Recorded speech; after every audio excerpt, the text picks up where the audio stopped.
As cities, urban developments, buildings, roads, and degenerative pavements encroach more and more onto the planet's natural environment, we dread to see the day when the only place we can possibly have greens is on our green rooftops. Yet we all must start building green roofs on our buildings as early as now, not in preparation for this worrying eventuality, but simply because we all owe nature a simple and equitable commitment in building our homes and communities. To return to nature, the very footprints that our structures borrow from nature, a deal we all have to be equal to, if we are sincere indeed in building for an ecologically balanced and sustainably better future for all.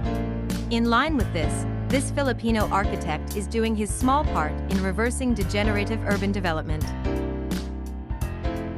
By encouraging enlightened clients to return to nature, the equivalent footprint that their structures shall borrow from nature.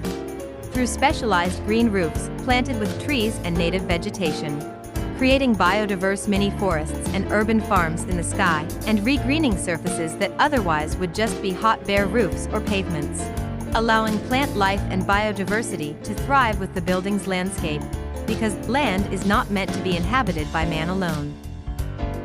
Regrowing gardens, parks, playfields, or urban farms on every surface possible, and enjoying the natural benefits of oxygen production, pollution filtering, and cooling that the vegetation brings.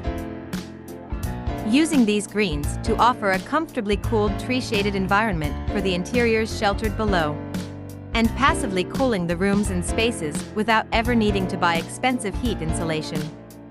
Reforesting the equivalent footprint that was cleared for the property, whether the trees were felled for subdivision development or just before lot acquisition.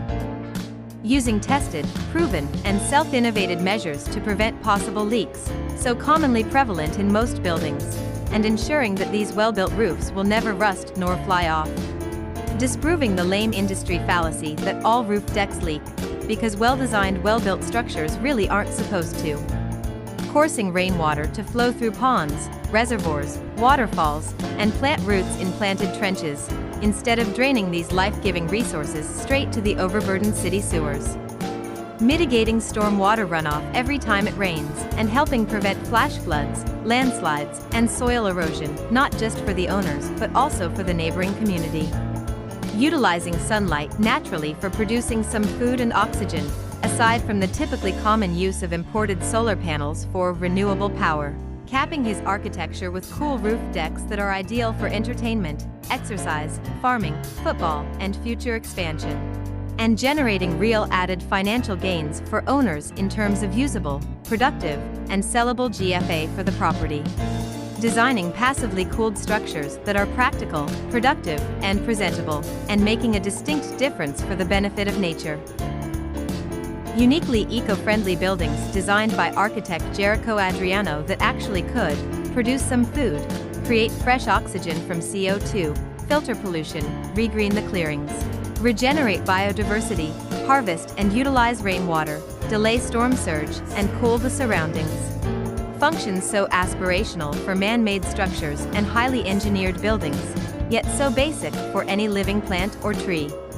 Because no matter how highly rated your building may be with the myriad of accredited green rating systems available, the best way to appease nature is simply to return to nature, the footprint that your structures borrowed from nature. Through this initiative, this Filipino architect hopes to set an example worth following, in encouraging everyone to do their own little part in protecting the environment through the structures they build, buy, lease, or patronize.